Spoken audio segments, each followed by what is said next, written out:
Ladies and gentlemen, our warmest greetings to you. I hope you're all doing really, really well.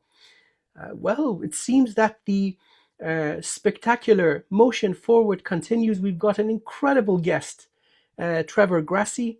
Needs no introduction. A many storied gentleman of discovery, of spiritual elevation and education, and a force for truth, a force for clean, truthful information. And this is such a rare thing, such a breath of fresh air. Once you have this correct information, you make correct decisions. And that is the most valuable gift one can receive. So we are delighted to have you here with us. Thank you so much. Yeah, it's great to be here. Really appreciate it. Um, yeah, I guess I've got a lot of different things we could get into today, so I'm excited to finally talk with both of y'all. I've been telling Drago for years here we should do an interview, but never got it together until now, so I'm excited.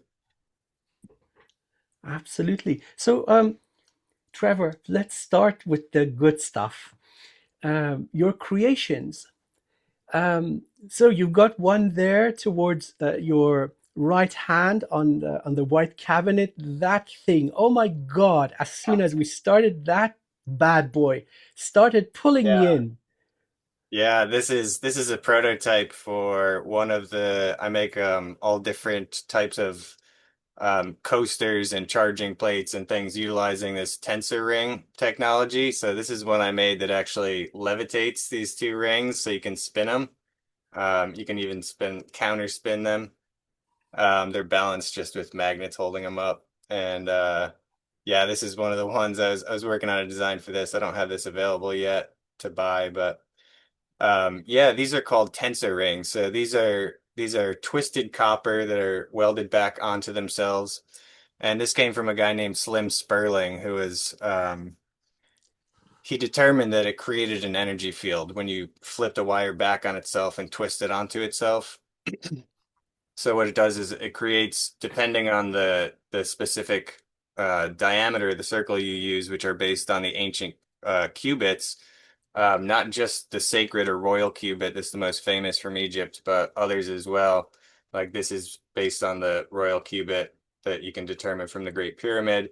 This slightly larger one is called the empowerment cubit. And so it's a separate effect, but essentially, if you create these exactly to those specific lengths as the circumference, they generate this energy field and it kind of creates coherence within whatever you put in that field.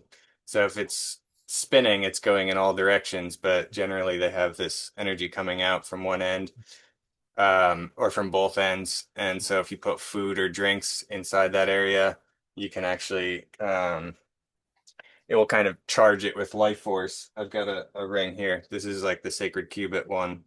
So yeah, it's a good thing to just start with because this is actually something that's fairly cheap. If you have the shop and you can make it, the materials are not that expensive. Just taking some wire. This is a 10 gauge copper wire, pure grounding wire.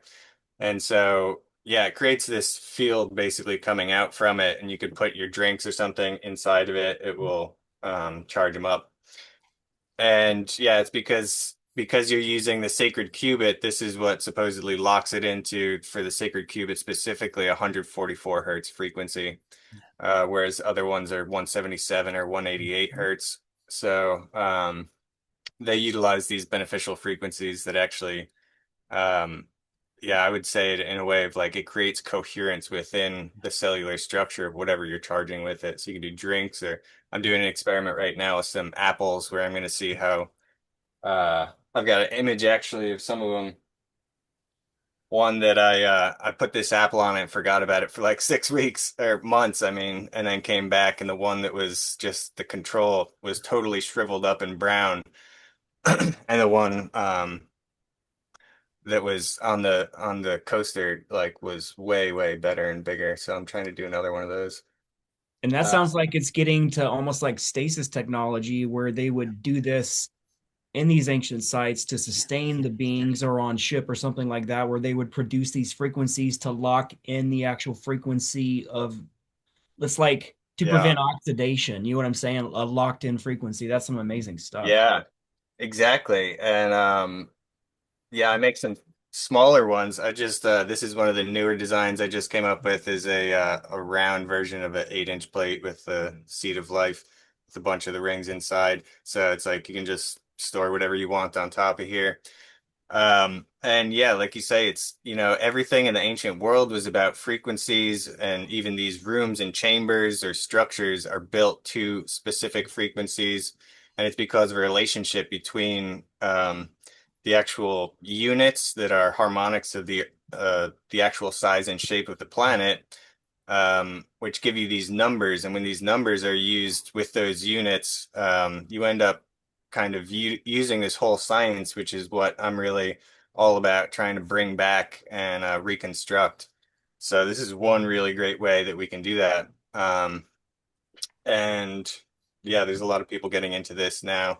Yeah. Since Slim Sperling kind of brought it back, it's becoming more known about and stuff. But it goes hand in hand with things like organite, which is this also has like metal filings, steel filings as the plate. And if you have a lot of surface area between an organic and inorganic substance, it creates organite, which is the word Wilhelm Reich came up with for it, meaning it has a similar effect. It can preserve living organic material and things like that. So yeah, this is something that's really I don't talk about much actually, so I'm glad you asked. But this is one thing that I take breaks from doing archaeological research and trips and stuff, and just work on this because it's for one thing, it's work I really love doing, but it's also a way of bringing some of that technology back to the world today. So yeah, it's really interesting. And Wilhelm Reich, he was an absolute hero. He was a man who he was curing cancer. He was on the earlier end of all these people who we know, so many people have cured cancer in so many ways and they end up dead. He was one of the originals who really, uh, I don't know, he was a good example to mention here because he came up with this idea. He would create orgone accumulators, which would gather this energy inside a chamber. You could actually sit inside, and people would do sessions sitting inside these chambers, and their tumors would dissolve and things like that. So eventually he was thrown in jail. His lab was burnt to the ground. Everything was confiscated and destroyed. And every book that he wrote about how to build it was also burned and destroyed and banned. And then he died in prison. Wow. So he's really a hero of mine, but you can't really come up with any logical reason why this would happen to him, aside from him obviously being targeted and taken out because of this technology. So yeah, it also kind of ties into a lot of this stuff we're seeing today with all these scientists disappearing and, well, a lot's going on right now. Yeah. Um, Yeah, but yeah, the relationship between physical structure and resonant frequency, this seems to be universal. So mhm, first and foremost, this is not just limited to matter and energy, but it also applies to higher dimensions with relation to consciousness. And so a certain structure has a natural resonant frequency. You would see this in the, let's say, internal cavities of the pyramid. Some of these shafts are tuning elements where basically cutting them off or opening would change the resonance of the chamber. So it would give you that element of tuning. So it's not always 144 hertz, maybe it's 150, or maybe it's going a little bit down. So those tuning elements would allow you to play a little bit with this. So using yeah, sound, first and foremost, this is very ancient. And so mhm, we're rediscovering this. Going to yeah, present day technology, these are described as the Maxwell equations, governing the design of antenna or satellite dishes. Again, a certain length corresponds absolutely with a certain resonant frequency. So these are very well established, Trevor. And the yeah, suppression of this is, I think, is intentional. We mhm, keep rediscovering because it is human nature. These are the yeah, laws of the universe. And so one discovers, they suppress it. Another discovers, they suppress it. I think we're reaching that time in human history where these suppression methods are no longer going to stick. Once and for all, we're going to rediscover more than we knew in the ancient days. Yeah. And Pythagoras was even doing this. He was bowing strings, he was ringing bells, he was using sound for healing.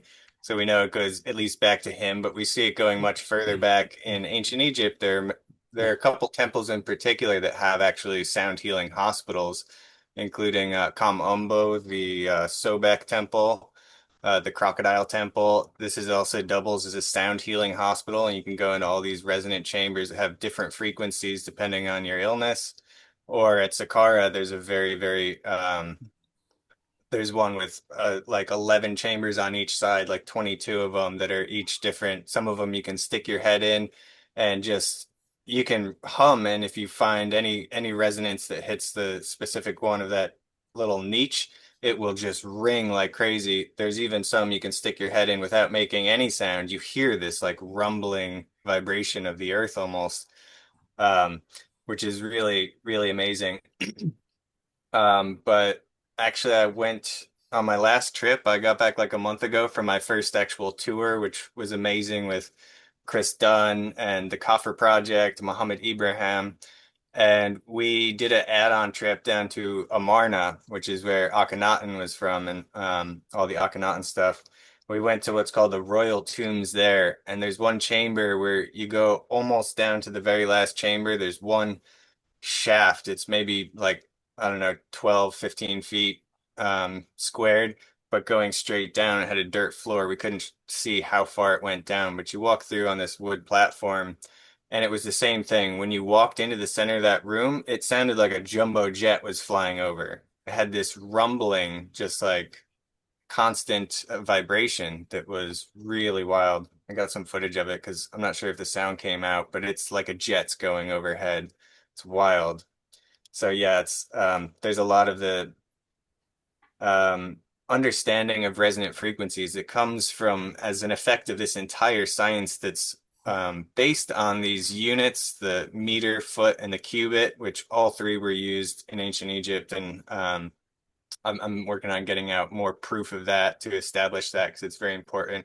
And then the numbers that you use with those units, they end up making these structures resonate in specific ways that are harmonic to the earth. Actually, this book right here is another one that's similar to that. This guy, George Lakovsky, who is a Russian, he wrote this book, The Secret of Life, and he was bringing this technology back in his own way, much like Wilhelm Reich. He created what's called the multi-wave oscillator, which is just like this device that Nikola Tesla had built also, except Tesla had built one with like just it would send one healing frequency up through the body. He made one that had multiple healing frequencies all at once, and he'd sit between these two coils. And again, he was knocking cancer out. He was, destroying leukemia cells, things like that.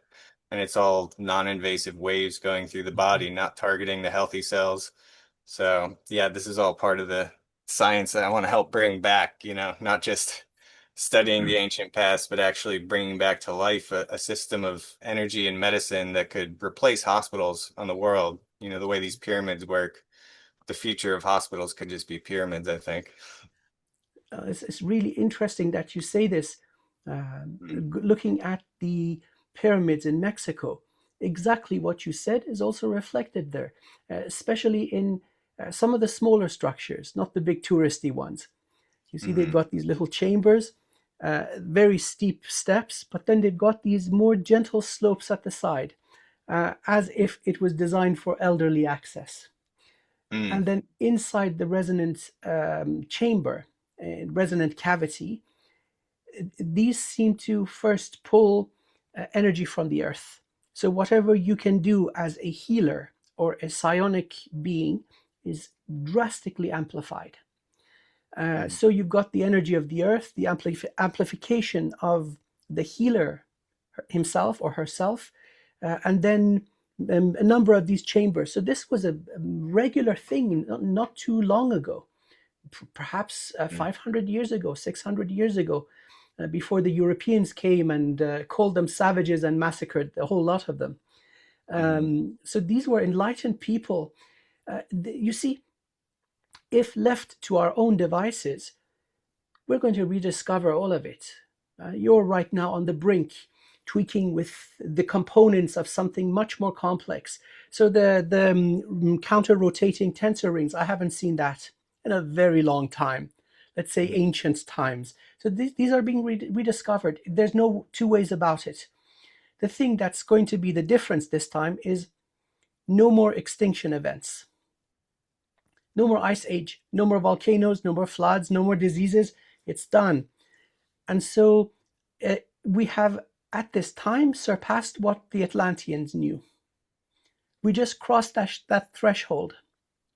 And so this is a very exciting time in the history, the long history of our species, with some of the discoveries using ground penetrating radar, Felipe, the surface Laplacian source estimation. I use the same thing, but using brain signals. The mathematics are solid. And so Felipe has the limitation of not being able to dig a few miles down. With brain signals, if signals are understood correctly, the machine that you would create would work. So it's absolutely solid scientific approach. It's a really amazing time to be alive. These new things rediscovered. Yeah, I think. Yeah, what's up? I was just thinking like all these new technologies, we are rediscovering them. A lot of them we've had them in other past epochs and other civilizations, other planets, and like everything's been covered up to the point where everybody thought in the past we were dumber than we are now, but we were already at a state of certain level of spiritual evolution and technological evolution that surpassed what we have now. And if Amir just said we're just hitting that threshold now, that means we were where Atlantis was before they fell, because they were at the height of all their technologies. Even with QHHT, I've discovered through all these past life regressions, the Dolores Cannon work, Edgar Cayce work, which you talk about a lot in your own work. It's all talking about the same stuff. So it's like Nikola Tesla. He would often talk about these would just come to him, and he was realizing that this information was being channeled, and he was bringing all this forward to reawaken everything. And a lot of these technologies he'd already discovered in the 1800s. And then the Rothschilds got involved with it, and like it just they're putting us back into the dark ages that destroyed Atlantis,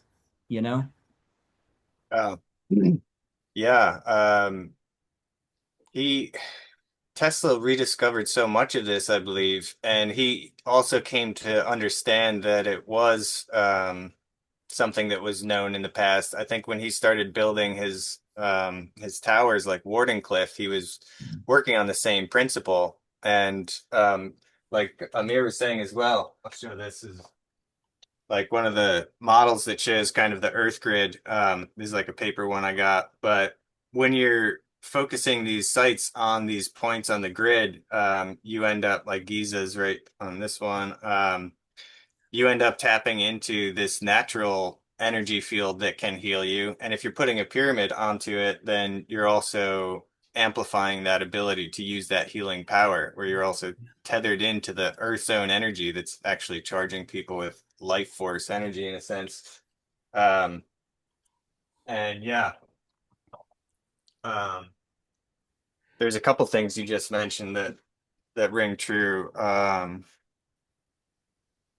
kind of losing some of the thoughts. I don't remember, but yeah, it is something that I think they had and put into these time capsules at the very end or height of the Atlantean Golden Age civilization. I think what they did was they wrote everything down, they made copies of it, and they stored it at these specific locations that happen to be on these points on the Earth grid, like Giza, like in Mexico. We could get into Mexico. We could get into Guatemala today. There's more to do with Edgar Cayce, actually, that I'd love to talk about. Because Cayce was, he was tapping into the Akashic field, the Akashic record.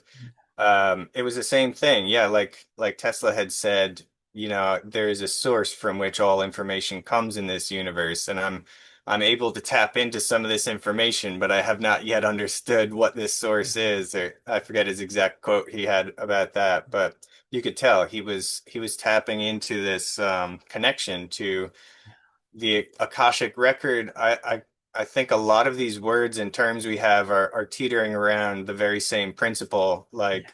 that there is a mind and memory of the universe that can be accessed and tapped into. And if you can see that, you can actually revert back in time or even forward or see anywhere in the world.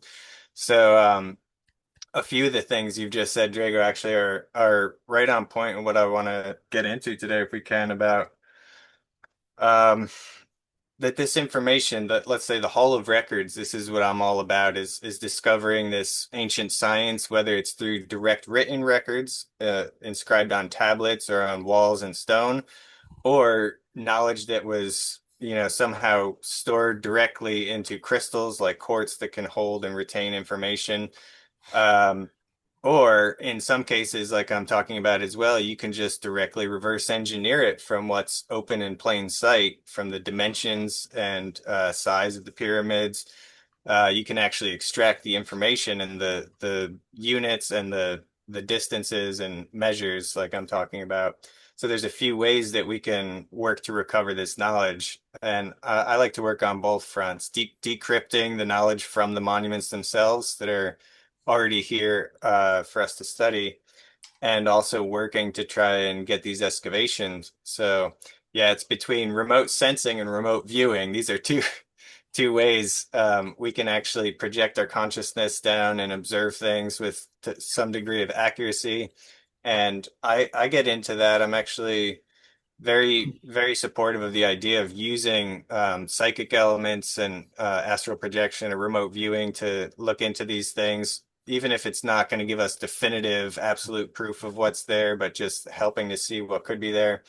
Um, I did one video about remote viewing Hawara where I gave Tony Rodriguez these coordinates, and he showed all of his students, had them all remote view Hawara, which is where there's the Lost Labyrinth underground, this huge structure I've been working on trying to get um, more attention on recently. And yeah, also looking into remote sensing is the other term that I often switch both remote viewing and remote sensing. I get them confused sometimes, but remote sensing is any form of technology that can actually, like an X-ray, peer through solid matter, look down into the ground, look for voids. So yeah, I've been trying to work on both avenues of seeing things, um, and some other even. I was working with Veda Austin, and she's working with these young autistic nonverbal children who are very clairvoyant and very tapped into this source, this mind and memory of the universe, the Akasha. And they're telling me incredible things because I was discussing with her how water relates to this ancient technology, and having them actually react to what I was saying, and they were giving me all these insights on this webinar that Veda had done recently. And then it's leading to potentially getting to work with these children more directly, because some of them are really interested in the archaeology, and they really want to get into these projects that I'm working on, where, it's been incorporated before. I was working with uh, well, William Brown's wife. William Brown is who I've been working on at Giza a lot with, a good friend, and his wife would do dowsing and psychically, like, looking around the energy of Giza, for instance, and Hawara as well. She actually was given a an award from the dean of archaeology at the Cairo University, because so many times she just detected these subtle energies underground, and then when they bring the GPR equipment, ground penetrating radar, they would find these chambers at all these spots. So for the people that are still, like, in disbelief about various psychic phenomena, telepathy, and all these different things, well, we have so much evidence that this is something that can really move archaeology forward a lot and help us to pinpoint where these ancient records are stored and things like that. So I'm all about utilizing those methods as well to help us get more information about what's going on. and got a few programs coming up to hopefully be working on that more. Wow, that's Um, incredible. So to be perfectly honest, disclosure is not about what is out there. Disclosure is about remembering the mighty human and what we are. That you don't need to have a technology. We are the technology. And mhm. so this universal, or even greater than a single universe, this cosmic stream of knowledge is eternal, independent of humanity existing or not existing, and that we have the ability to tap into it. All memory of consciousness. The Atlanteans and Egyptians called this the halls of Amenti. Now we're calling it the Akashic records. The Sufi call it the divine library of life. Now, the beautiful thing is that this is our birthright. As a human being, we have the energetic and spiritual hardware to tap into this. First, we require healing because we are traumatized. A traumatized heart cannot access it. A traumatized divine feminine cannot understand. A traumatized divine masculine cannot manifest. So there is a process of healing. Now, this happens through meditation. And there are many, many established systems that absolutely guarantee this. Everyone can do it. Now, Trevor, if you see some individuals that are more able to do so, this indicates they've done the work in past incarnations. They've kept the gifts. But it's never too late. And so that is disclosure. Not about UFOs flying around, because 99.9% of them are man-made anyway. A ninth dimensional species doesn't need to get an Uber to come to Earth. They are interdimensional. So focusing on the mighty human, a lot of what you are putting together, you've worked with before in its mature and functional form. And now in this body, you're remembering. So this is so Yeah. cool that you're speaking about this. Yeah, I think that's a really good point because obviously this is what these control structures on the planet are understanding themselves, and they want to continuously keep everyone in a traumatized state, which is why we have all this negative news all the time and things like that. And you're so right about that. You can't start, without your foundation chakra. You can't, getting out of a survival mode is what you allows you to build up more confidence in yourself and more understanding of your own power. And I think you're absolutely right. I mean, when it comes to disclosure, you've got, yeah, UFOs and ETs. That's a big one for sure. And that's been super protected. But I think even beyond that, there's this level of Atlantis connection for one thing, and what was really known in the past and how that actually connects to the modern world too, which we could definitely talk about some of that, how when you've got Hillary Clinton writing emails about the Nephilim and where they're buried, and the fact that Epstein's Island is literally in Atlantis, in a part of what was Atlantis, and they're out there with Maxwell looking for Atlantis under the water and stuff. Um, you start to realize that there are connections to this modern cult that's trying to keep people in this deceived state and this false reality or false kind of understanding of our own history. Then you start to realize this is a very old thing that's been here on Earth with us the whole time, and that it's all about targeting our third eye and our ability to open up. Like I say, you have the UFOs and then Atlantis, but the highest thing that they really don't want disclosed is humanity learning their own power, what's inside their brain, because this is the technology that you have the whole hall of records in your head.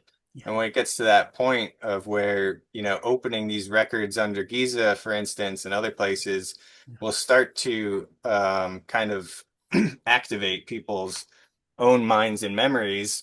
And this is what I think part of the real purpose of Egypt is to help do that. Sometimes I call that like a bridge through time is Yeah. Egypt, because you have these things that you could be back in ancient times looking at this temple and seeing this wall with this art on it. And then thousands of years later in your present incarnation, you see that again. It can trigger your remembrance of who you are, of all of the knowledge and skills that your soul has that you don't use in this lifetime except subconsciously because you've got them. But you might think like certain things you're into in this lifetime might relate that you'd already had lifetimes experiencing similar things or training in those things. But I believe that the ancient Egyptian mystery schools, the actual process you're going through, it's doing something not to your body or ego, but to your soul. And if you go through the full initiations, it's a school of enlightenment. It's meant to show you how to activate this stuff within yourself and turn on this connection that taps you into the universal mind. So if you went through the initiations, I believe in ancient times, then that gives you more of a chance to actually remember that in current incarnations. So if you were initiate back then, and then you go to Egypt today and you lie down in the king's chamber, it's definitely gonna activate certain things that are already in you. You're giving me goosebumps all over. Oh my Awesome. God, you're blowing my mind, Trevor. This is so good. Yeah, So yeah. would you perhaps agree there is something to physically going to the location? It makes an enormous difference. So do you think this would be true? Yeah, sure. Um, I mentioned my dear friend and teacher, John Anthony West. He would always say this line in his interviews. He'd go, Egypt is like sex. And then he'd be like, now that I have your attention, how is it like sex? And he'd say, well, because you can see the pictures, you can even watch videos, you can read all about it, but until you experience it, you'll have no idea what is actually there. And so this was his tagline. Then he would promote his tours after that and say, come with me. And because he gave some of the most sought after tours of all of Egypt. And he told us so much about this stuff, especially bringing attention to R.A. Schwaller de Lubix, who really went deep into this, what he called the sacred science, and showing that what's really going on is what we might call sacred architecture, which was revived in the, cathedral builders of Europe in medieval times. They were playing back on these harmonics, these measurements, and the specific architecture that ends up creating an effect on human consciousness or any consciousness, any living being that's literally inside that temple, whether they understand what's happening or not, they're being transformed just by being there. It's actually the vibration of the stones. All the math and geometry that you're actually taking in automatically, even on a subconscious level, it's actually a science designed to lift you into a higher state of consciousness just by being there. So you're absolutely 100% right on it. That's another thing we see today. You go to a shopping mall, all our buildings are big boxes and they're very ugly and they're soulless and they're designed to more drain you of your energy than like stimulate a flow of energy within your chakra system. And this, yeah, the chakras as well. These are tied to tensor rings. Also, what they can do is not only help with physical health, but like I said, my friend William Brown, he also works with tensor rings, and he makes these beds you can lie down in, where you're inside them, and you have one ring going over each chakra.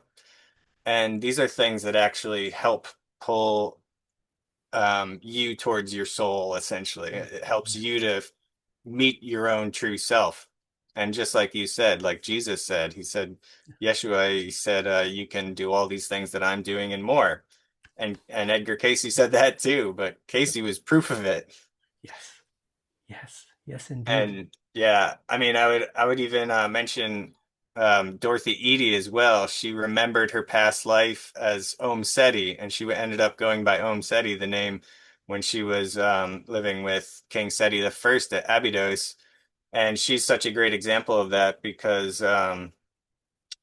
when she remembered her past life, she went back to Abydos, where the Osirian is, this very important temple in Egypt, and she started pointing like, here's this thing, here's that thing, there's a well here, there's another structure over here. And the archaeologists started digging and they found exactly what she said.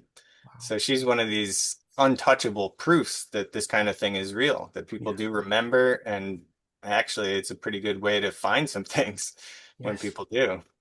Oh, absolutely. So, yeah. Drago is a master QHHT practitioner. So one of the things that makes QHHT stand above and beyond any sort of, let's say, reading, Akashic record reading that a third party would do, is that the person remembers. They remember. And it's so vivid. The proof is in the pudding. That's kind of like that thing that you see that cannot be unseen. You break through and you touch that ancient past and the greater truth, and that sets you on your journey. That's why these approaches, like the QHHT, are so powerful. The person knows the truth, resonates with them so powerfully. There's no Yeah. denying it. Yeah. That's why I love about QHHT, because imagine having the ability to ask unlimited questions about any subject you ever wanted to discover. If you suddenly realize that you put a client under and they're in a lifetime in Atlantis, that's when my nerd starts kicking in. I'm going to be like an investigator, deep diver, interrogator. We go deep. We discover what the truth is. What is the current religions? What is the governmental structures? What are they worshiping? Is it male or female worship? Did they get rid of the goddesses yet?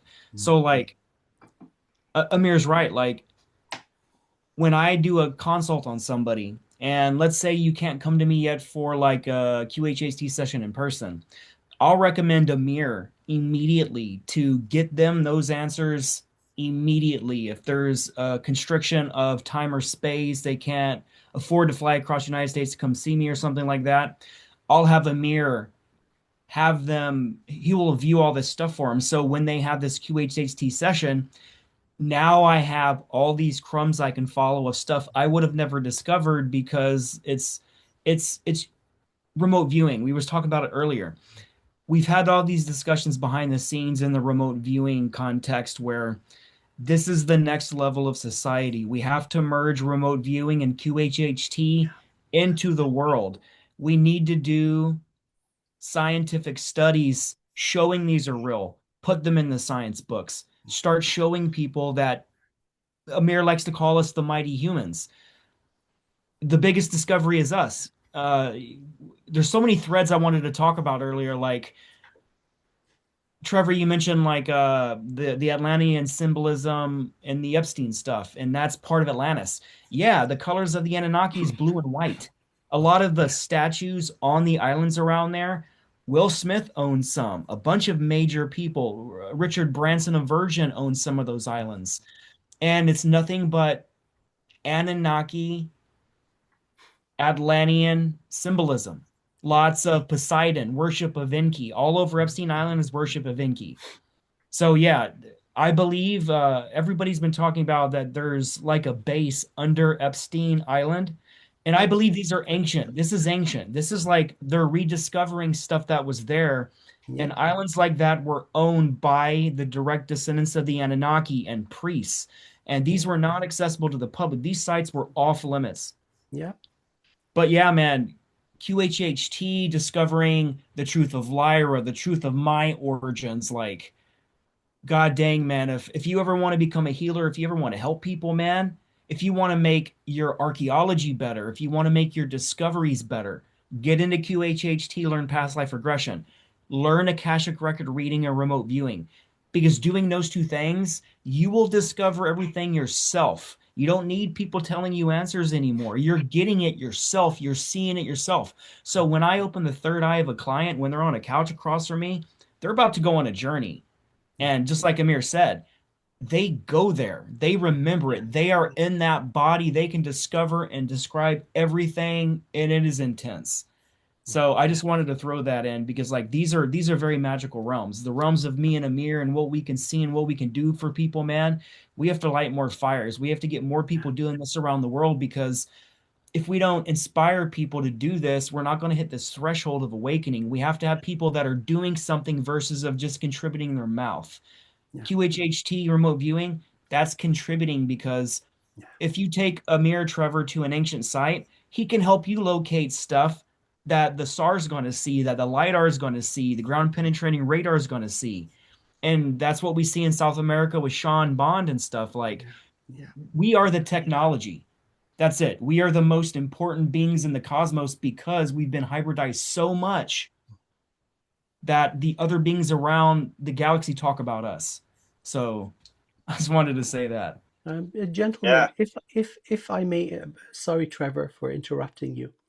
There's something I feel now the need to say.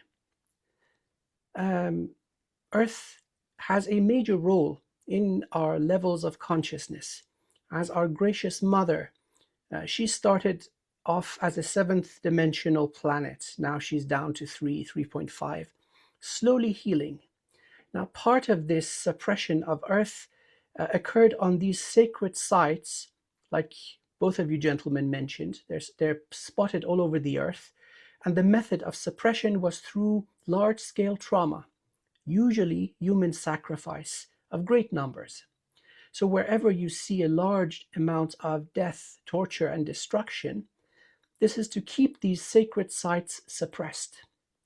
And so, if anybody is hearing us now, listening to this podcast, the greatest thing that you can do to uplift humanity is to send healing towards these locations, both to the humans that suffered trauma, but also to those nodes in the earth, the guardian crystals that make those spots special. So these crystals connect together and they form the original dragon grid lines, like the model of Earth that Trevor just showed. And you see this type of bloodshed occurs whenever the consciousness of the collective is to be suppressed. And so now, giving that out, now we know how to fight back in a non-violent way, in a civilized and integral way. So sending healing to the victims of Epstein Island. May the divine source bless you, beloved souls. We send you healing. May you find full healing and a complete life review. You see this happening in many, many of these sites where underneath the structure, there's lots of human skulls. This even in churches like Notre Dame. This is not accidental. So these sacred locations have been suppressed through bloodshed. And this is very much so the act of the Draco Anunnaki Empire. So these Epstein MRFers, they're a syndicate. They're not a problem of one race or one religion or one country. This is the control system, and it's kind of in your face right now. We know who they are. So our way forward is through transmutation of trauma using love and divine light. This is not some hippie unicorn and rainbow nonsense. No, this is the most powerful thing that we have at our disposal. Because if you go down, well, let's say it the way it is. If you wrestle with the pig, you get covered in doo-doo, and the pig will love it. In terms of brutality, we cannot match them. What separates us is our enlightenment and our ability to transmute. So that's my spiel. Sorry for just going on a little rant there. Yeah. Actually, could I pause for 1 second and run to the bathroom and then Absolutely. answer that? Because there's a lot there. I just wrote down a couple notes. So I didn't forget. I'll be right back. Okay, welcome back. So let's see what you've got for us. Yeah, there's so much in what you both just said that I just took a couple one-word notes here. And I don't know, starting with what you just said, Amir, about trauma and how trauma can prevent people from activating these higher senses and higher awareness within themselves, activating the chakra system, opening the third eye. That's so true. And it's something that you know, I don't know, I like the idea of just getting into some of this stuff because I'm always talking about other projects, but rarely really get into the physics of enlightenment, the biology, and the chakra system and things like this, which is so important. And I think there are people are personally traumatized by just living in this world, but we also have collective levels of trauma. And so with things like JFK getting assassinated, for instance, this is something that traumatized the whole country. That's a Yeah. national trauma all Americans share. And then we have things that are like world traumas, the burning of Alexandria, or things Yeah. that that we all share these things that traumatize us to various degrees. And I think it's hard to really bring about a full level of self-awareness on an individual level if we don't have one on a collective level. And we're missing so much of the memory of who we truly are and where we came from. This is what makes these record halls so important because they're going to tell us about the stars and they're going to tell us about other races that we've been in contact with and the greater cosmic community. It's going to tell us about that stuff and it's going to tell us about how to heal our bodies and create sustainable energy. But it's also going to teach us how to access this inner path to inner knowing and tapping into that field, which is it is so much like you say, humans are really special because we can access that. We're the type of computer that can actually access that hard drive. And there aren't so many biological organisms, as far as I'm concerned, or as far as my awareness of different races that are interacting on Earth and coming and going. A lot of them can't do that. Not like humans can. Like we have a very, very special gift for that. Yeah. And yeah, I mean, going back to Drago doing QHHT, I know this is a really effective method for tapping into that. And so I know that I've heard all kinds of great reviews from everyone who's worked with Drago on this. And I've never done it before. We talked about it, never actually did one myself. But at some point, maybe we can. I assume, though, that you've encountered a lot of people saying the same things like Edgar Casey did after he was doing all these remote viewing, like physical health healings and stuff. He started getting into actually doing regressive readings for people and going back in time, seeing who they were. And he was finding that they all lived in Atlantis and Egypt and was seeing their lives in those countries. So I'm sure as you've done a lot of readings now, right, Drago? You've been doing this for many years, so you've got quite a stockpile. Yeah, I'm around 950 sessions since Wow. 2018. Wow. That's consistent. And the sessions are hard, man. They're minimum 6 to 7 hours. So just imagine it's a deep dive Yeah. with everybody. And a lot of this stuff that Casey talked about was verified with QHHT. So like his readings were spot on. So Mhm. David Wilcock coined it the best. Source field investigations. You're just like, what do we call this? The source field. Yeah, We need to yeah, teach people to tap into it, and we can know everything about anything at any time, man. They can't hide it from us yeah, anymore. absolutely. Really, that's hitting it on the head. I got that one right here too. This is the book that came to me like way back. And it's yeah, David Wilcock's Source Field Investigation, his first book. This thing is so full of amazing science. And this I also, got his books there. I got David's books there. He signed to me as well. yeah, nice. Yeah, this one came to me in such an interesting way, and it was before I'd ever heard of him before. And it's so sad. It's almost a week ago now, maybe Yeah, yeah. that he passed, and everyone's been He was talking my number about. one guy for the longest time, dude. He woke me. He made so many bridges for me just with quantum physics, quantum mechanics, just the theory of everything with wisdom teachings before he was on Cosmic Disclosure. Like I miss that, David. That dude should Yeah, have been a professor, man. Like straight up, give him a yeah, world stage, give him a major university. That dude could have changed history, man. Yeah, and he yet really. he was taken out. Yeah, he was sabotaged. Mhm. He's a fallen hero of humanity. Mhm. You know what he went through. This would break any human. And Yeah, he so, was. he paid the price of educating people. Many blessings to him. More of his type are coming. So he's a Mhm. trailblazer. Yeah. Despite what went on in his personal life, the sabotage that he endured, the gentleman was the real deal. So we all honor him. Yeah, I think that especially that first book, it changed my whole life because there's so much science in there and it's real modern day laboratory experiments and really good science that with all these huge bibliography at the end. And yeah, when I heard he had passed, I was really upset. I put a Dude. post out about this because I was like, this book is one of the most important ones that's ever ever been put out there. I mean, also it relates to Coral Castle, where Drago and I went a couple of years ago, actually together, and we were checking that out. He was one of the first people to put the Coral Castle of Edleed Skalnin right beside the Philadelphia experiment and the type of technology they were working with there, which I think was very, very close to what Edleed Skalnin was doing, and also putting that right next to Tibetan acoustic levitation. And I think putting those three things together, which he did in that book, and he was one of the first person I've ever seen do that.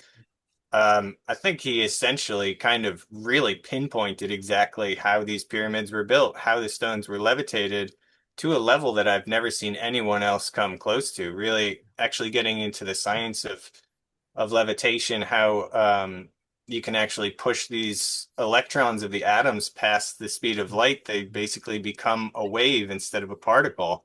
And this is just normal quantum physics. Like, this is accepted understandings that energy can become matter, matter can become energy.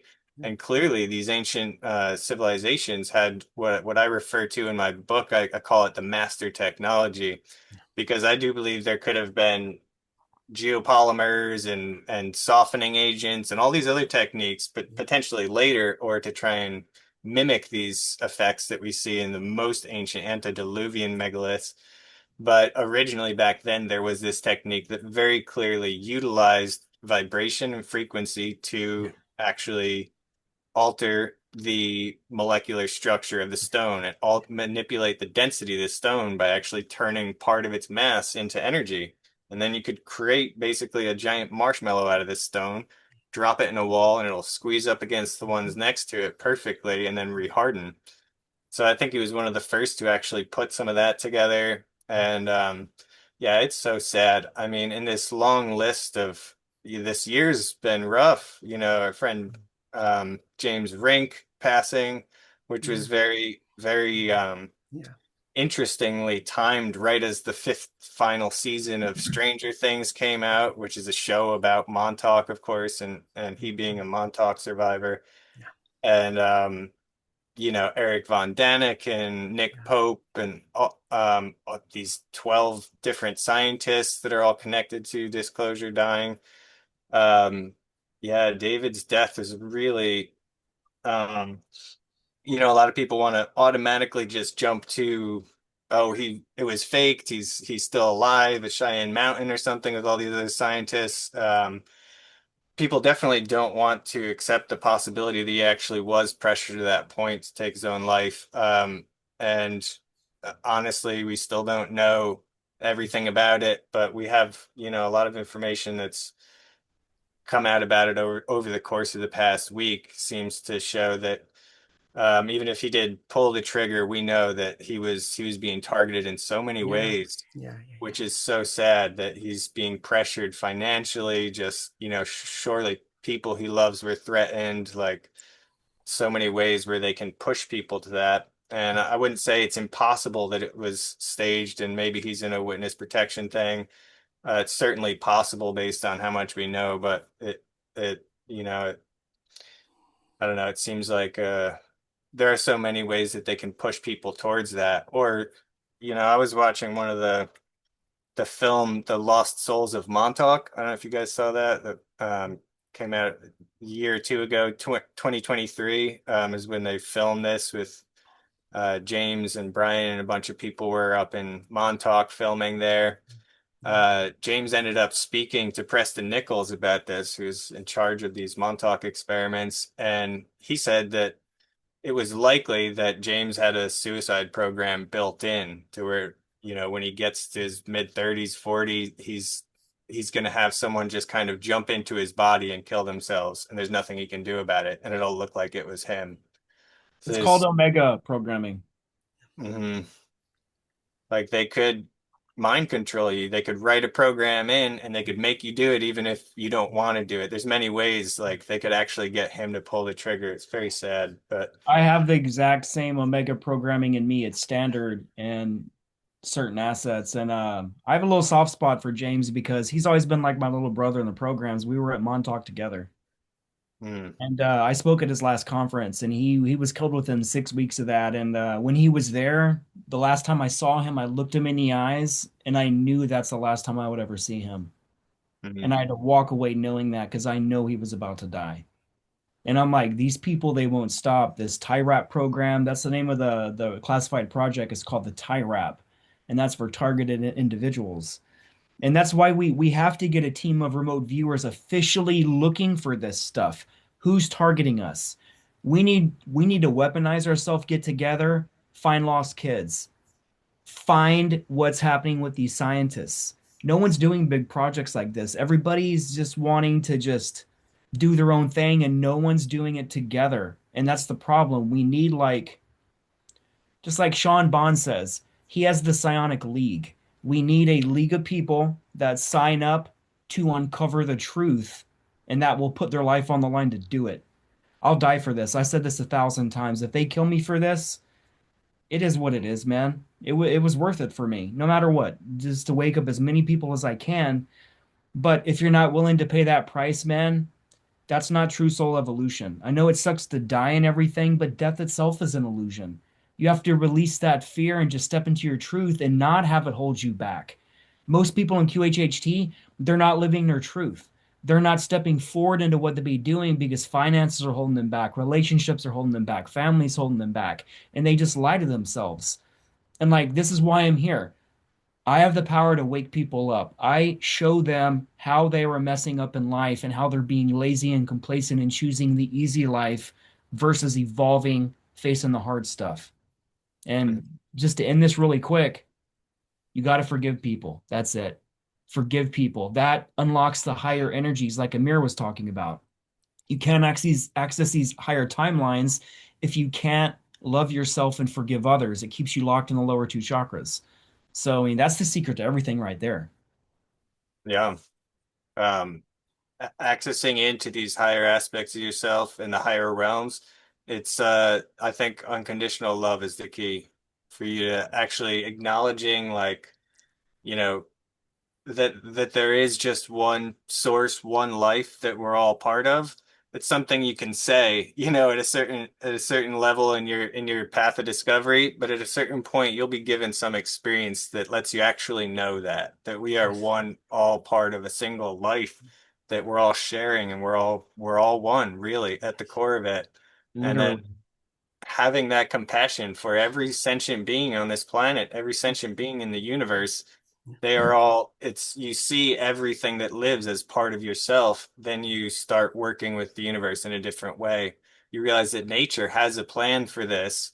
And if you are willing to help nature unfold this plan to actually bring this enlightenment, and these higher states of being to all living beings, then the universe starts working with you. You're actually an instrument in that orchestra playing something harmonious. And it's like yeah, it keeps coming back to the trauma thing too, because that's not that's not new. That's not a modern day thing. I want to kind of jump back to what you were saying about Epstein and all this information that's come out with that stuff.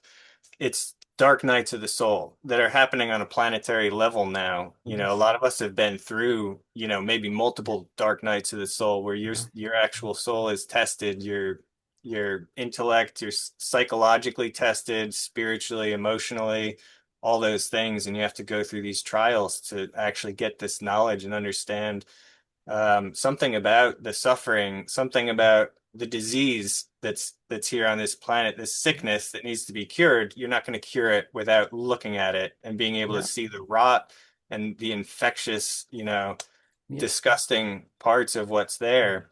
And no one wants to look.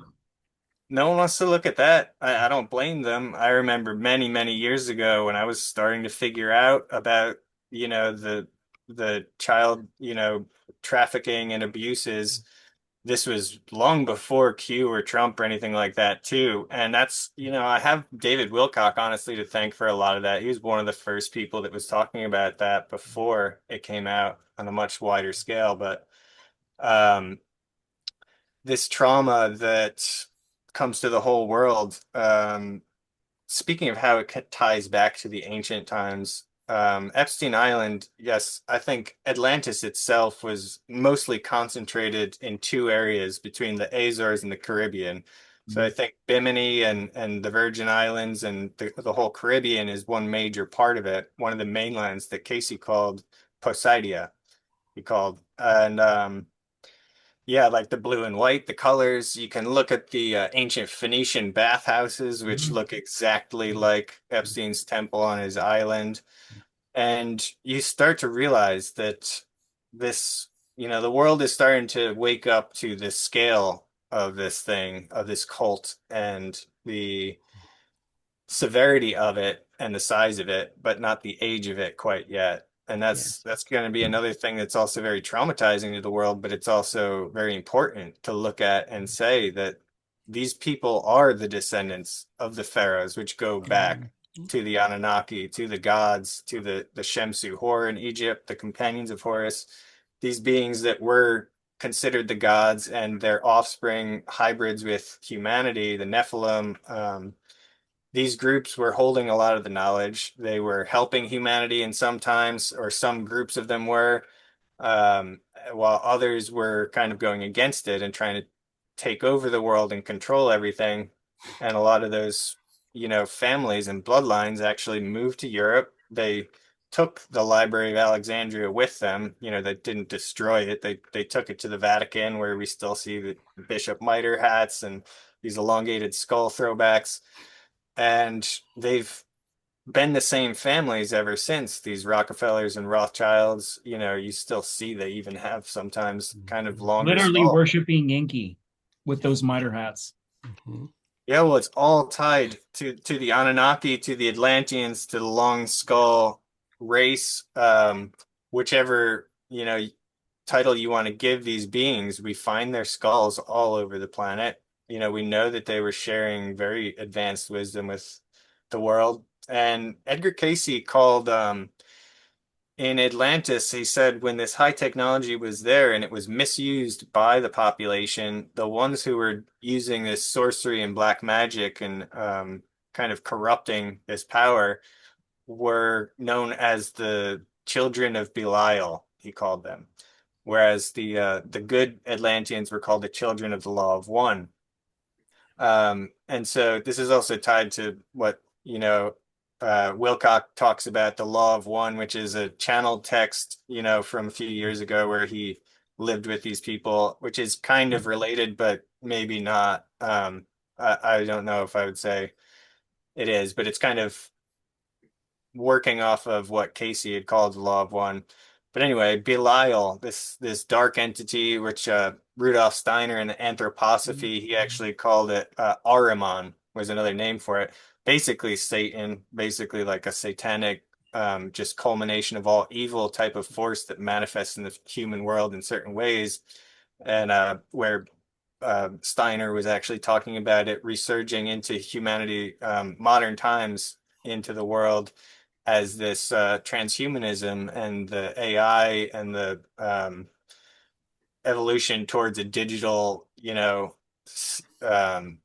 immortality, which now some of the AI guys are already signed up to you know, shift their brain into computer files and go in this path of this synthetic, as opposed to our divine ascension that's natural and meant to happen to us as we become more enlightened and we actually build a higher body within us that eventually is strong enough to move past this level of reality we're at and continue its mind and memory beyond a corporeal form without being forced to reincarnate, essentially.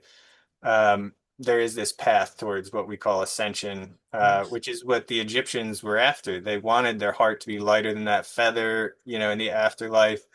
And the whole goal was to move through this afterlife obstacle course called the Duat, where you have to go stage by stage and prove that you were just, that you treated people right, that you're very lighthearted, essentially. And they show actually many different places where your soul could end up. Reincarnation is just one of the many things that could happen to your soul. It could get essentially reused for parts and recycled into, um, being used in different ways, or you can make it all the way through to this state where you're essentially moving outside of the limitations of this 3D world. Yeah. So yeah, the Belial, jumping back to that quick, Belial, this dark entity that kind of corrupted these people within Atlantis, which is exactly what we're seeing today, is like, you know, these high technology being used for negative means and personal gain and things like that, service to self. Well, it's the same name. Bel is the same root as Beelzebub, Baal, the cult of Baal. That's what's, you know, still operating today, Bohemian Grove, and these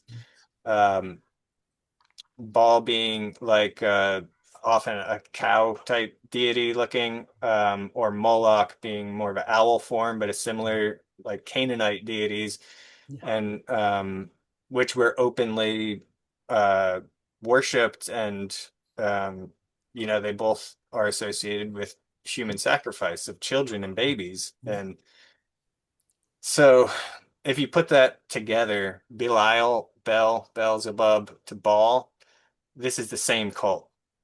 The same cult that took down Atlantis is the one that Epstein was working with. It's the same cult that's controlling the United Nations and upper levels of Freemasonry now, and things like that. Something woven into and corrupting into these mystery schools that have some really good stuff. Honestly, Freemasons and Templars and Rosicrucians hold on to so much really important information, but they've been infiltrated and corrupted by some of these very same cults. So it's, I don't know, it's a hard point to make, and it's even more traumatizing in a certain way. But when you acknowledge that this is the very same thing that happened back then, and you know, this is the time for us to do a better job and basically, you know, restore a lot of this knowledge, bring it back. Well, gentlemen, let me shine a ray of light and hope on this traumatic truth, which has been our history, our shared history as a species, incarnation after incarnation, same doo-doo, new day. Well, number one, many of these beings used the infiltrated reincarnation mechanism, meaning that as soon as the soul shard would leave the body, they would be able to occupy a new human vessel with all their memories. That is a great unfair advantage. And so this mechanism of reincarnation has now been liberated. No more sabotage in that way. Second major point of victory for the mighty human is the dismantling of the parasitic grids that were placed upon the organic dragon grid lines on Earth. Usually after 10 to 12,000 years, humanity would face an extinction event by design. And so when the guardians of the sacred locations, the shamans, the wisdom keepers, were wiped out, then these beings had an opportunity to tweak the technology. Many of the pyramids, for example, which were originally created for stabilization of the environment, preventing earthquakes, volcanoes, keeping the energy of the earth within a, let's say, livable range. These were infiltrated. Now, through the glorious work of so many that have been working on the grids, doing earth healing, the old parasitic grids are almost completely offline. Now, you spoke about the children of Beelzebub or Moloch, so the children of the shadow, let's call them. They had a very powerful wizard caste. And once the parasitic grids were fully laid out and brought online, not quite dissimilar to the ancient emperor of China, who killed everybody who worked on his tomb. That was part of the instruction. They killed off these wizards, actually made sure that the soul shards were also destroyed. So now that these parasitic grids are taken offline, the knowledge of how they were created no longer exists. So once they are clear, they are clear. And number three, the beings responsible for perversion in not just the Atlantean and Lemurian civilizations, but far more ancient earth religions, perverting them into things like the abuse of voodoo. These were originally beautiful. They were not abusive or selfish. So these are mainly Anunnaki and Draco. The ones that are here now are far inferior to their ancestors that were brought to Earth between 500,000 years ago and 120,000 years. Last ones were the Anunnaki. They have become fat, dumb, and lazy. And so as humanity rises, they don't have the ability to re-enslave us. So with minimal effort, and I really mean minimum, 3 months of meditation, you can break free from all this trauma. It is so upsetting once you see the picture. Oh my God, this was going on all along. Yes, my wonderful friends, this is true. But we can rise above it. As a result of being exposed to this hardship, we have become strong like diamonds. This is how diamonds are made, under heat and pressure. So there is no work lost, no time lost, no technology or wisdom lost. It is a blink of an eye. We'll rediscover it all again. Trevor, case in point, stuff that you're rediscovering. Edgar Casey, case in point. Many brilliant people. Our fallen brother, David, case in point. You see, this brilliance is built into us. The reason for the fall of the Draco and the Anunnaki is because they have lost connection to source. We are connected to source. There is nothing out of reach from us. And so now that the matrix is shutting down, what that means, there's no more extinction events. Look at us now, us three here, standing tall with bravery and compassion, saying that enough is enough. This is the future of humanity. And so we need to acknowledge what has been, but we are just getting started. We're going to find our place among the stars as teachers, as healers, as prophets for new species, sharing our wisdom. Hey, new baby species in a galaxy far, far away. This is human history. See what we went through, learn our wisdom. And so this is where we're going. The dark ages are over. And now you see this chaos in the world. This is the last bit of darkness. These assholes coming into full sight. This wasn't the case before. They managed secrecy. Through the light of truth, people see. And a healthy, normal human being will find that kind of behavior repellent, ugly. Our nature is our best defense, and connection to the source is the way forward. So that's my little explosion of light. Yeah, well, absolutely. I think speaking of these dragon lines, these ancient, ley lines, we call them also, saying it's been dismantled, I would almost agree with that, but I might say it more like it's been darkened, because the grid still functions, but it's as if the energy of that entire network, this web around the planet of this energy that's literally moving through the crust of the earth between these sites, it's taken If on I may darker. elaborate, the original grids are in place. The parasitic nodes are being dismantled. So the technology of the invaders that were suppressing us is almost completely gone. So the organic grids are coming online. That means Earth is waking up and her immune system is coming online. You see, for a species to exist on Earth, Earth must welcome it. And so like fleas on the back of the dog, these guys are going to be repelled. Absolutely, yeah. I think the Earth itself is sick of it, and it will purge. It will, it is a living object itself. I believe the Earth has all the signs of being a living being, essentially. Like, it has an immune system. It has all these different climates and processes that are constantly working, and it will purge itself on its own to some extent. But it's tethered to the collective consciousness of humanity, the morphogenic field that all of our thoughts, all of our habits, all of our ideas are feeding into that field. and that field is connected to the ley line grids, and so it's connected to the pyramids that are built on them. And what's happened is you have even Hitler was moving his armies along these ley lines because they understood if you conquer these center points, they're tied to the spiritual, emotional, intellectual, every aspect of all living beings and the consciousness of everyone there.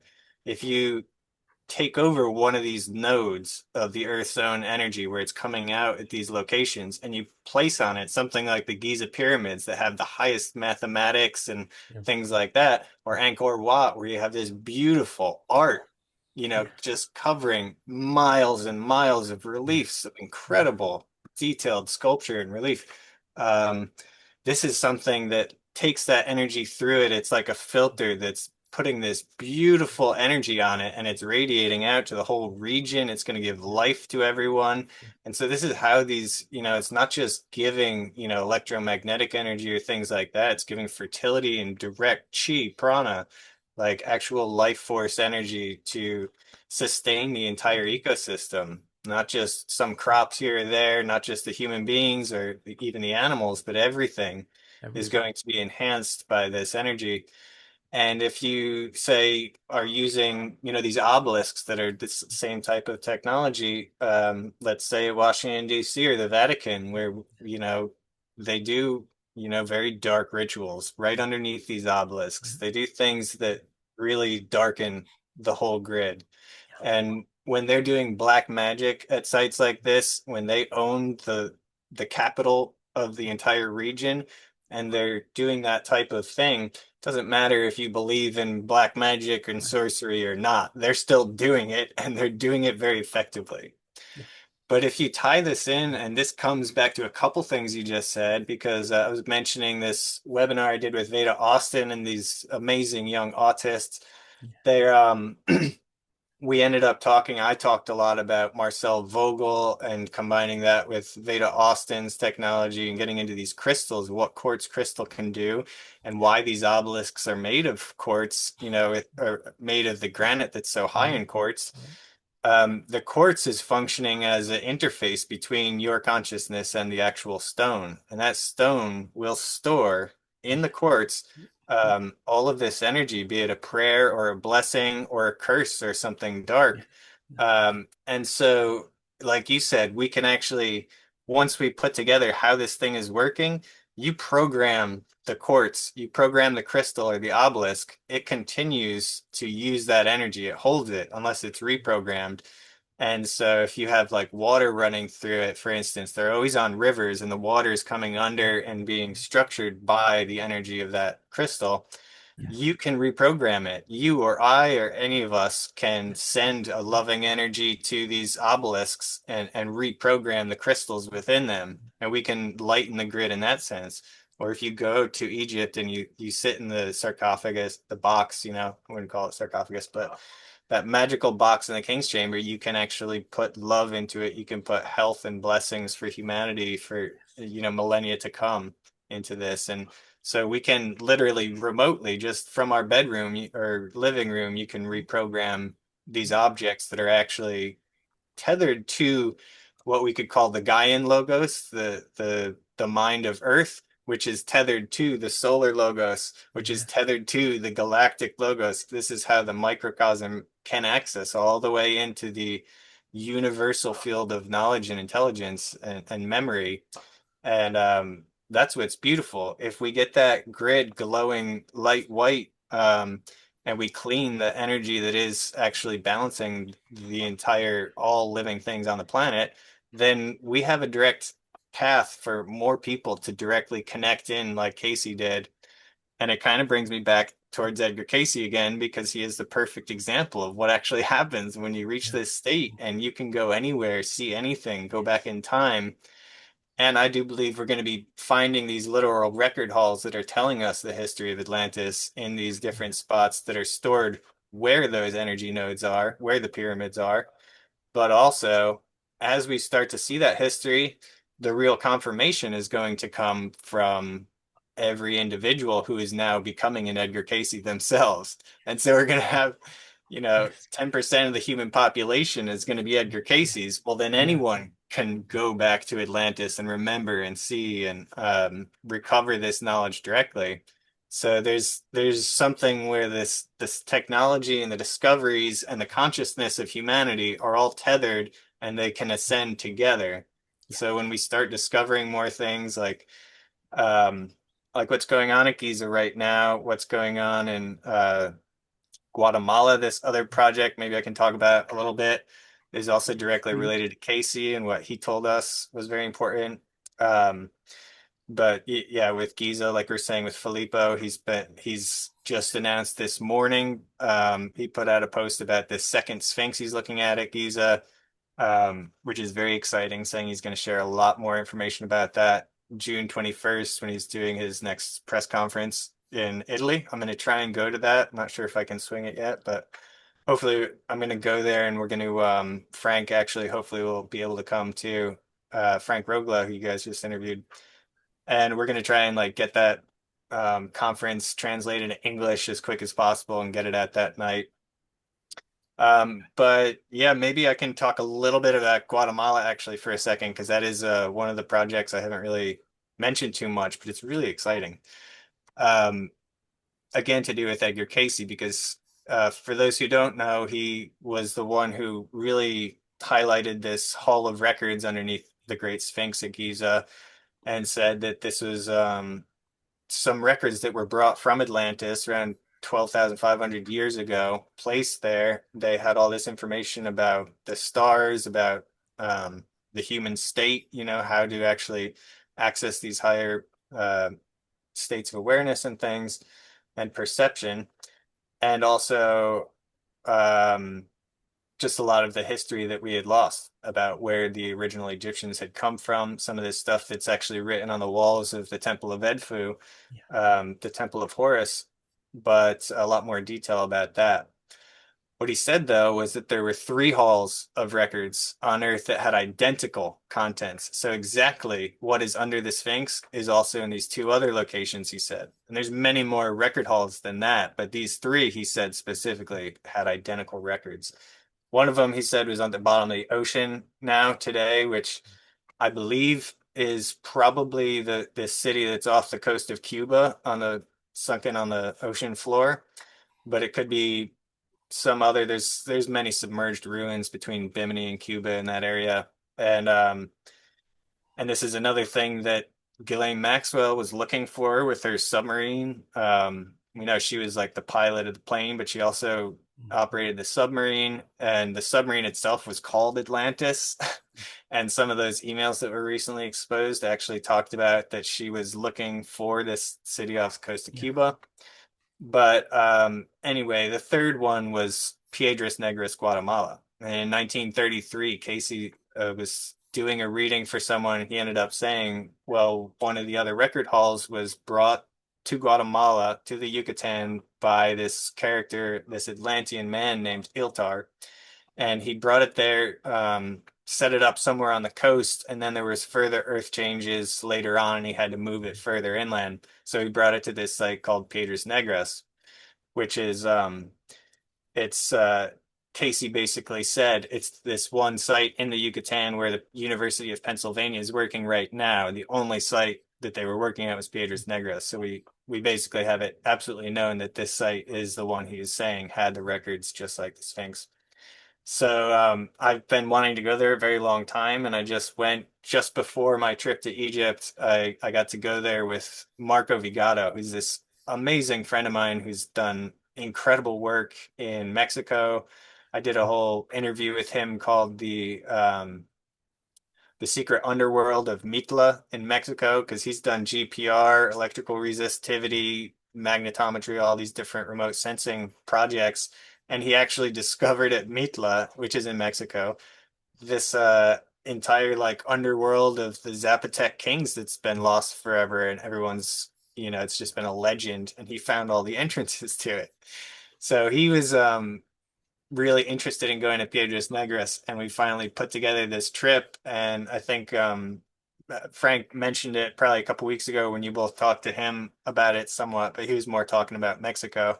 Went to Mexico after, and there's definitely some interesting stuff happening in Mexico too, which I might go back to next month. But trying to keep it on Guatemala for now because this is so exciting. Basically, we did a preliminary, we went out, camped there a couple nights, and just got to. This site is really remote. It's deep in the jungle. It's been pretty tricky to get there. There's like drug cartels, and Mhm. it's the border of Mexico and Guatemala, and so it's like a sketchy area to be on the river. Um, but yeah, we got to follow up on some of these leads that came from Greg and Laura Little, who were working with the Edgar Cayce Foundation Yeah. maybe like 12, 13 years ago. They did a trip there. And we found several of these spots where there's air flowing out of these holes in the ground and spots where these different pyramids isolated through the jungle are all connected potentially by these tunnels. And we Yeah. basically know exactly where to bring the GPR equipment, and I think we can get permission to do that next time. So this is really huge because it's like potential, I've been working on the Sphinx at Giza and trying to get into these halls of records there for, I mean, literally for like 20 years since I first met John Anthony West. I've been wanting to do that, but obviously the ministry in Egypt makes this really difficult to get permissions for. So we Yes. now have potentially a way to On access site. what is the Yes. exact same records, only Yeah. in Guatemala. And I think it's much, much easier to do this and very cheap comparatively as well. Hmm. So this is so exciting. Is the Guatemalan government supporting you? Because this could be, as you said, massive. It Yeah, would be good to get them on board. I think they'll be very agreeable. yeah. Um, I think it looks very optimistic in terms of that, especially because Marco's got all these projects under his belt yeah, working yeah, with the yeah, INAH in Mexico. It's like the yeah. Ministry of Antiquities of Mexico, Oh, yeah. basically. Wow. They were working side by side with him on many of these projects, Yeah. actually. San Miguel, Ixtapan, a handful of sites, but especially Mitla was the big one where he actually Oh, said, "Let's get some GPR," and he found it. He found these scans. You can see all the voids. They're all under churches. Of course, they wow. would build the churches on top of the Oh, entrances yes, because. yes. That's true with most ancient sites. Mhm. Um, so before the presence or emergence of Abrahamic religions, these sites were still sacred.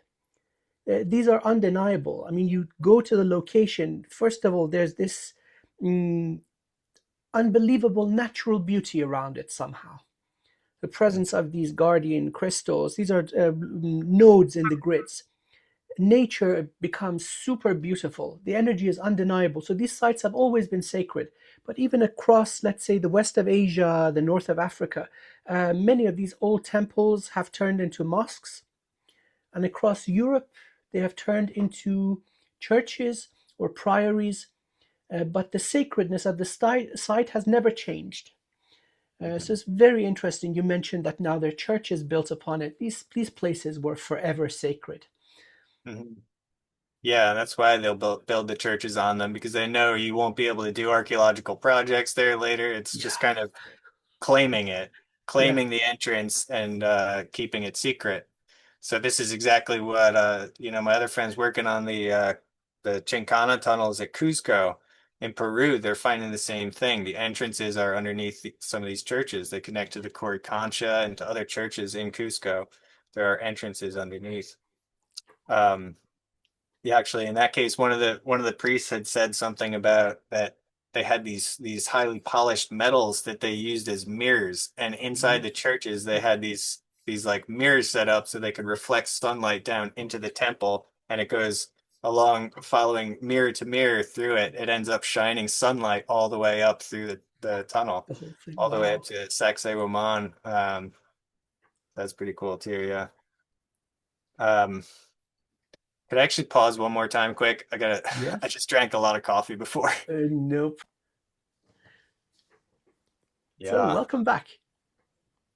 Um, yeah, so this project in Guatemala is very exciting.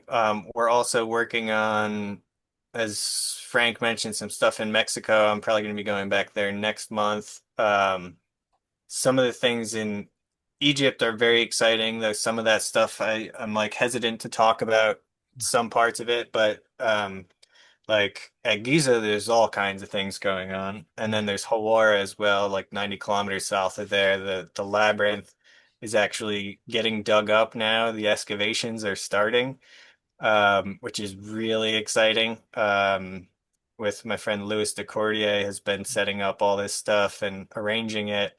But that's actually getting started. And that's I have a video called Hawara Rising about that, which is the only interview with Lewis that's out about these new discoveries there, where there's a 40-meter metallic object. I don't know if you've heard of this or followed this story already, but he just announced this in the last year. They detected from satellite this 40-meter metallic object in the center of what is described by historians as being like one of the greatest architectural achievements ever in the history of the world. A huge underground complex of like 3,000 chambers, according to Herodotus. And Wow.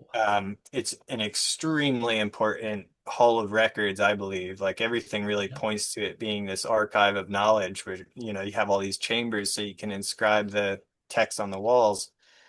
Um, so that's one of the really big things we've been pushing for forever, and Lewis is just getting that to get started. Dr. Abbas and the NRAAG are last month when I was there, 2 months ago, I saw part of the team already digging in the sand and there was stones exposed, and Wow. it's so exciting with Oh, that. wow. And so it's yeah, at the center of this whole thing, there's a giant central atrium with this 40-meter metal object in there. And Timothy Akers, who had done this scan, he had said he had never detected any material signature like this before. So it's a Mhm. metal, but it's like a exotic metal, Right. basically. Perhaps It's intact Vimana, some sort of a anti-gravity device. So, I mean, previous century, the greatest discovery would have been the unopened tomb of Tutankhamun. mhm. And now imagine 21st century, we're finding the Hall of Records. How magnificent would that be? Yeah. Yeah, and I have some really exciting information that actually came from the Edgar Cayce Foundation about exactly where the Hall of Records at the Sphinx is. But I'm trying to get that out, but that's connected to the work I was doing with William Brown. Um, but there's so much else at Giza right now too. Between Sean Whitehead, who's working with Matt Bell, there is funding the work. He's just had approval to drill up into the large void above the Grand Gallery in the Great Pyramid, which he says is going to happen this year, at least within 2026. And also working on the Queen's Chamber southern shaft, where we know there's like some chambers kind of off in that direction that might even connect into there. But then you have, well, one of the biggest things just recently is the second Sphinx that was proposed by Damiano Perras, who's a friend of mine. He shared some of this research before my last trip, actually, and I was looking at. But Filippo scanned at this location that he had calculated would have this mirrored Sphinx on the other side of the plateau. Um, and then, yeah, it was a few weeks ago this came out, and Filippo said he was 80% sure that there was something there underneath this spoil heap of excavated material that's dumped there. And yeah, just this morning he had officially upped it to 100 or even 105% sure, he said, joking around, that he feels absolutely sure there is actually a second Sphinx there, which up until now it's just been theory, it's just been proposed. Nobody actually has claimed that there is a Sphinx there, but it's been kind of proposed as a hypothesis. But now Filippo is saying he actually has scans that are showing like the two front paws, the two back paws, the head, like definitely it's a Yeah. Sphinx, he says. And so this is some of the information he's going to release June 21st in Bologna Wow. at this new press conference. And the press conference is what he's said by this summer he's going to be completely finished with Giza. So this will be the final chapter of Giza. He's going to show everything. He's shown some of these vertical structures going Yeah, down, yeah, but he's going to be showing horizontal connections between them underground yeah. and focusing on this second Sphinx. Oof. So, yeah, I might share some little clips from. I had a meeting with him just like a week ago with him Yeah, and Frank, our friend Frank Rogala, because Frank's been helping me work on this proposal for a project to try and get Filippo more processing power, essentially. yes, yes. Oh Um, my God, that is the bottleneck, the the bottleneck, processing exactly. power. Oh my God, the Yeah. algorithms are there, but there's so much data. You need something with a little bit more horsepower, so to speak. So that's really good. hmm Yeah, this is really the point where it's all kind of getting slowed down because he can only, yeah, he's spending 2 years just to do Giza, and we Yeah, want to move yeah, faster yeah, than that. We want to do yeah, multiple sites per year and start getting on some of the most important archaeological sites around the world, and specifically the ones that are most likely to have underground structures. yeah, So, yeah, if there's anything more exciting than him actually presenting the final full picture of Giza and yeah, including this imagery he's promising us of the second Sphinx itself, actually saying, no, I'm not just theorizing this anymore. We have photographic, like SAR imagery of the actual structure. It's got front paws, back paws, and a head. yeah, We're trying to get more detailed scans of the head to really see if it's a human face or a lion or what have you. But he says this is original, as if yeah, the yeah. ancient Egyptians weren't even aware it was there, as if it This is was correct. buried You like just read even my in mind. ancient So we were talking about these sacred sites always been sacred, and so we've had many rise and falls in civilizations. The old Egyptian dynasty, the Atlanteans before them, and then the Lemurians before them. So these locations are really ancient. So for the past 50,000 years, humanity's been building stuff there. And so some of this stuff was ancient even to the Atlanteans, who then came in and structured the pyramids. So these sphinxes are perhaps the oldest structures there. And so you get the natural weathering. These are from ancient times when we had this level of rainfall that would cause that kind of erosion. times. And now the subterranean stuff, that is definitely very ancient. Old, old, old. So the scale of the architecture, it surpasses what the Atlanteans could do. It's from a time where our ancestors, they were living under different collective consciousness. So that which is now restricting us, they did not have. A lot of structures in the solar system that now seem eroded and ancient were built by the Lemurians. Now, these guys were truly incredible. So, rediscovering some of the subterranean stuff. Now, the good thing about it being buried is that it wasn't ravaged. Seems the further we come forward into recent history, the more brutal we became. Everything that was possible to lift up and move found its way to London or Paris. The most impressive stuff. Some of it has just been permanently suppressed. So now these are human legacy. These are our inheritance. This is so exciting now coming to find them untouched by the Mhm. frickin' pirates and the barbarians, really, really exciting. Yeah, I think you have to bury it underground. That's how it has to work. Really, because anything you're going to put on the surface, of course, it's not going to last thousands of Yeah, years, yeah, especially through a yeah. Kali Yuga, when Oh, people yep, are, yep, oh, let me get that gold, yeah. let me Oh, get that yes, yes. treasure. And you have these Kali Yuga mines even today that are, Yeah, yeah, heavily, I would say, infiltrated, but no, controlling, I would say, the ministry and the government. And so they're preventing a lot of this stuff from coming, but it's the people are starting to realize and put enough pressure on them to make it, well, we Well, have a case for excavation at this point. Like, Trevor, I'm going to say this with a little bit of caution. After the fall of the Ottoman Empire, after the First World War, the Islamic world needed to be suppressed. And so a new branch of Freemasonry was created called the Ikhwan al Muslimin, These are Masons. They control Egypt, they control Turkey, they control Qatar. So this is part of the suppression of the Islamic world. Now, you see the old gentleman before the new gentleman, after the coup and the change of regime, everyone, they're cleaning of the house. And a figure like Mr. Hawass is part of the furniture. And so these are gatekeepers.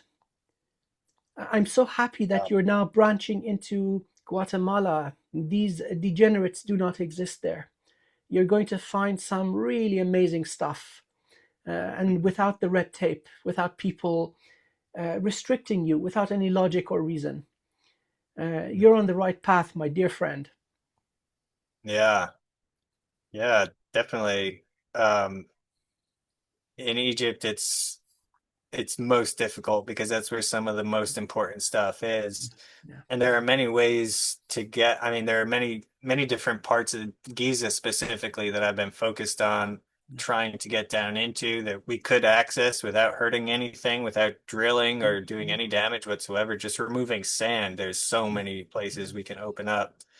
And I think that's something that we can use Filippo's information to push for because, I mean, I wasn't particularly interested in the second Sphinx until, you know, he really started telling me, no, this is really I'm pretty sure I'm seeing it already. Because it was just a theory and Damiano's theory was sound enough. It made sense. And it is a very important line connecting it from the regular Sphinx. But, you know, I had been focused more on the village in the east of the plateau where there's all these houses were just demolished and guest houses and stuff, where we know there's tunnels coming in from that way. We were also really focusing on, for one thing, the NC2 complex, which isn't far from where this second Sphinx is, but in the same kind of northwest corner of the plateau. The Osiris shaft as well, and a handful of different spots on the plateau. But now I'm pretty intrigued by this second Sphinx thing because if he's saying no, there's definitely one, we just have to dig down to it, remove sand only, not even really digging, just clearing. I'm like, okay, that's great. The other thing Filippo and I have mostly been talking about is just clearing out some of these shafts of sand. They're full of sand, and we know that some of them connect all the way down into this deepest stuff we're talking like a kilometer down to 1,200 meters even. So some of those I'm going to work on trying to push for excavations to happen of those shafts so we can see what's on the bottom of them.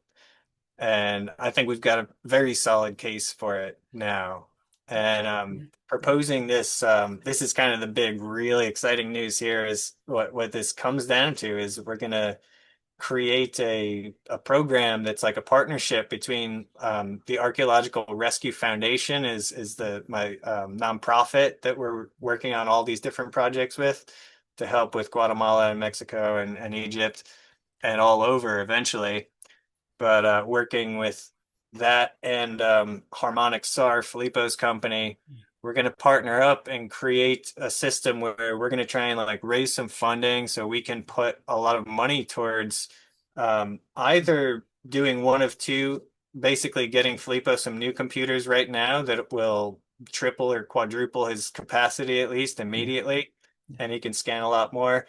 Or also building a distributed network for anyone who has a computer so everyone can help on this network. So Frank and I are kind that's the way forward. Some sort of a cloud computing approach.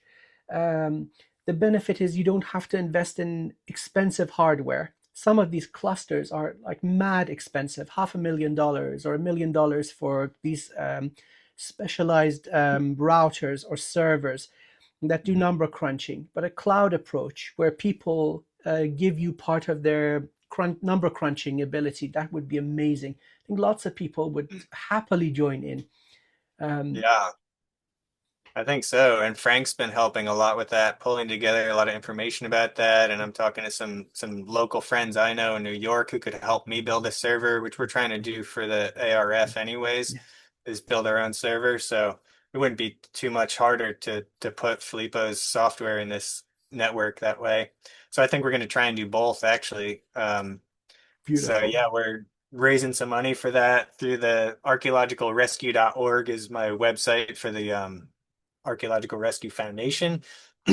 But we would yeah, be setting up a systematic program for after he's done with Giza, he's going to scan Hawara. That's the next one, he said. But then another big one is Cusco, the Chincana tunnels we're talking about, because that's a really important project that's happening right now. They're already excavating there, so it could also help validate his technology if they discover the tunnels that he shows before they dig them. And it would help them to get a better idea of what's lower. And I expect those tunnels are going to connect, honestly, along the entire western coast of South America. I think they're going to stretch all the way as far as the Inca Trail and more. So those are a couple of the ones he's going to focus on right after Giza. But beyond that, there are so many. I've already got a very long list, but the Archaeological Rescue Foundation, we would try and like give him a updated list that's very well researched, saying, okay, here are the top ones that are most important, the ones that are at risk of damage from looters and black market or natural causes or whatever, wars, and the ones that are most likely to have very significant artifacts and records underneath them, which we've already got a list of sites like that, and people Beautiful. are always coming to me with more and more too. So we're going to set it up so people can contribute their own suggestions. If they have a site that they think should be scanned, they can tell us and we'll prioritize it into this list, and Filippo can just start working down this list. And then if he scans these sites and he does find other, structures underground, like he found at Giza, then we can also go in, Archaeological Rescue Foundation. We can work on trying to get an on-site remote sensing team so that we can validate and verify and start digging it up and actually trying to access these records underground. So it's a system to basically start Right. accessing, recovering, and preserving the most important archaeological records and archives of artifacts on the planet. So So it this would this is lead such to a a lot good more coming use. good gathering. Let's take advantage of this. Thousands of people are going to be hearing this. So if anybody has technical knowledge, somebody has a company that is related to, let's say, cloud computing, processing power. You use it when you need it, and or maybe they have information on how to increase computational power for the project. Please do help. This is uncovering our legacy, remembering there's nothing like seeing the glory of our magnificent ancestors to give us certainty of our own magnificence. So much perversion and distortion exists that no, humans in the past were dum-dums. We just lived in caves, and that is not true. That could not be further from the truth. And so having this concrete evidence is a way towards our total awakening. Anybody hearing, if you can help, please, please, please do so.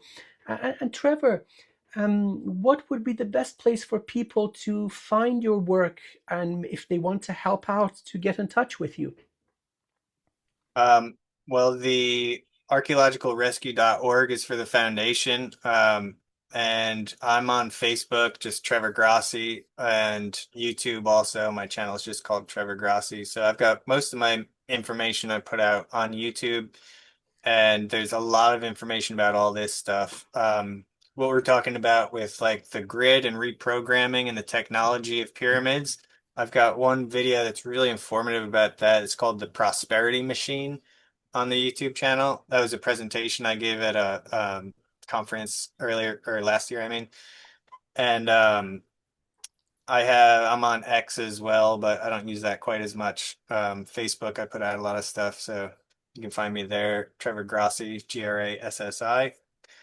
Um, yeah, I think we're going to be putting up more and more of the information on the ARF website because I've got a couple pages up there describing the Hawara project. I've got one for the Piedras Negras project that I'm going to publish very soon, probably with a video, the first video I'm going to put out about it. We actually went to Palenque the first day. Second day, we went to Yaxchilan, which is this subterranean labyrinth underneath a pyramid in Mexico. It's on the same river, but it's on the west bank is Mexico. The east Mhm. bank is Guatemala. So we got Yaxchilan as well, and then the hours of footage from Piedras Negras.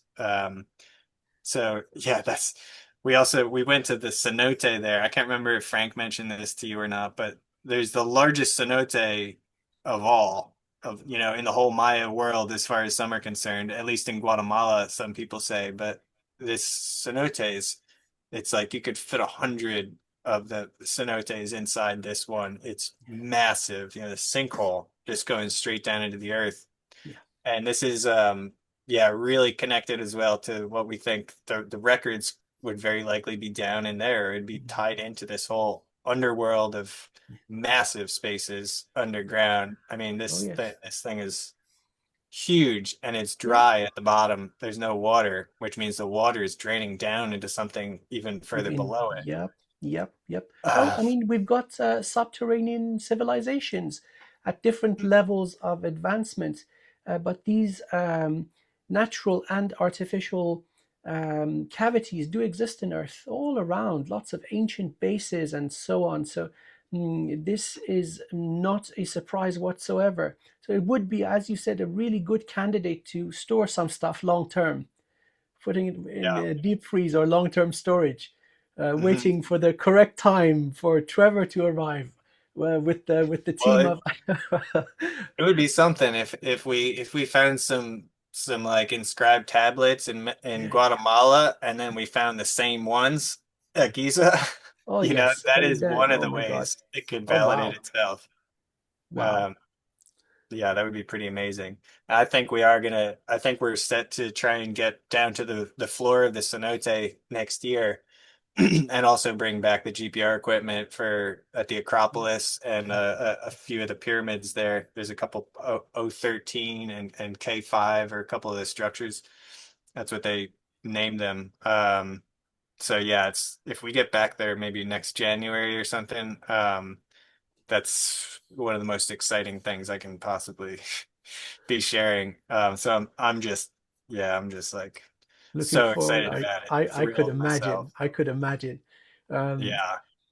well, you got to come back. You got to be an honored guest once again, or twice again, or 10 times again. You're most welcome. We love you, man. And the Thank you so information much. is firsthand, um, not published, some of it yet. So thank you for all this wonderful, wonderful wisdom.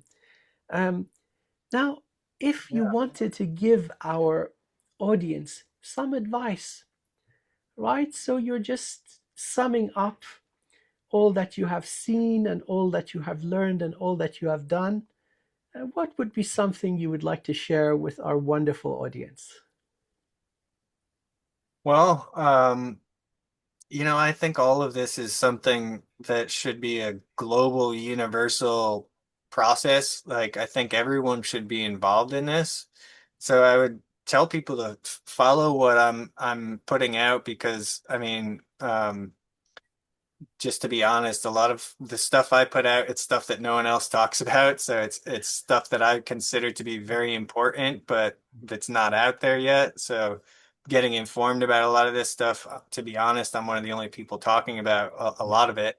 But look into what we're putting out on the Archaeological Rescue Foundation too. These are some of the best leads that we can be taking up in the future and helping get other people aware and contributing ideally. If we can get it to some philanthropists, there are definitely people out there who could just drop some money that could get so many of these projects started because just to be honest, it's really no one, there are many people starting to talk about a lot of these things, but there's essentially no one literally trying to set up projects on site to actually get deeper into these spaces.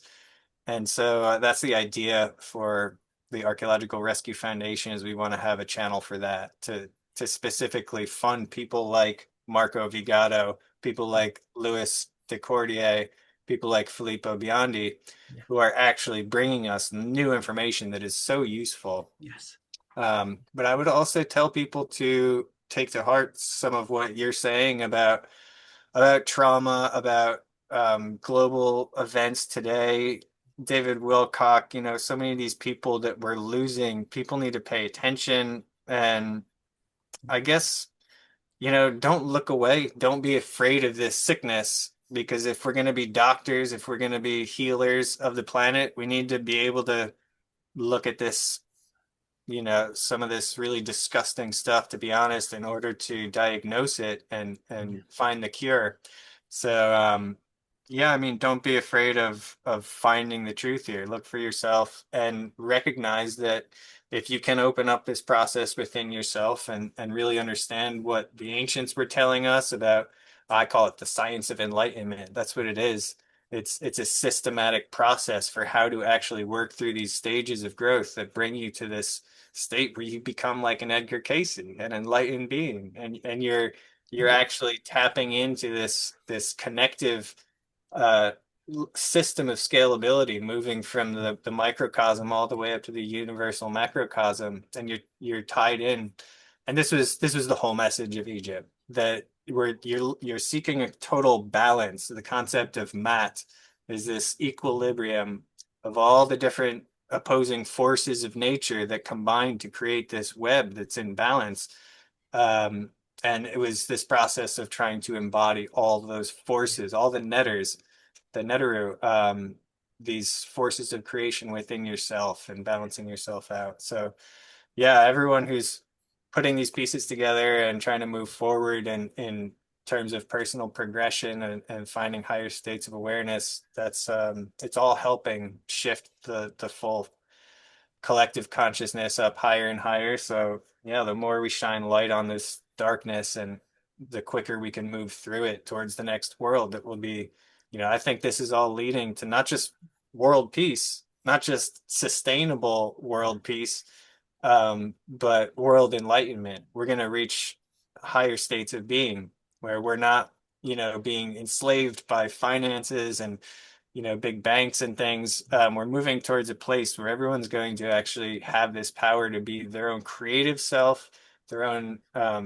everyone has a genius within them. Everyone is or has a genius. It's just many people never reach that stage of being able to access it within themselves or activate it, because either they don't know it's there or they don't know how to get to it. And it's like you say, we have to get past this traumatized state of survival towards something where we find confidence in ourselves. And so I just want to help everyone find empowerment for themselves, because it's like you say, we're being human beings.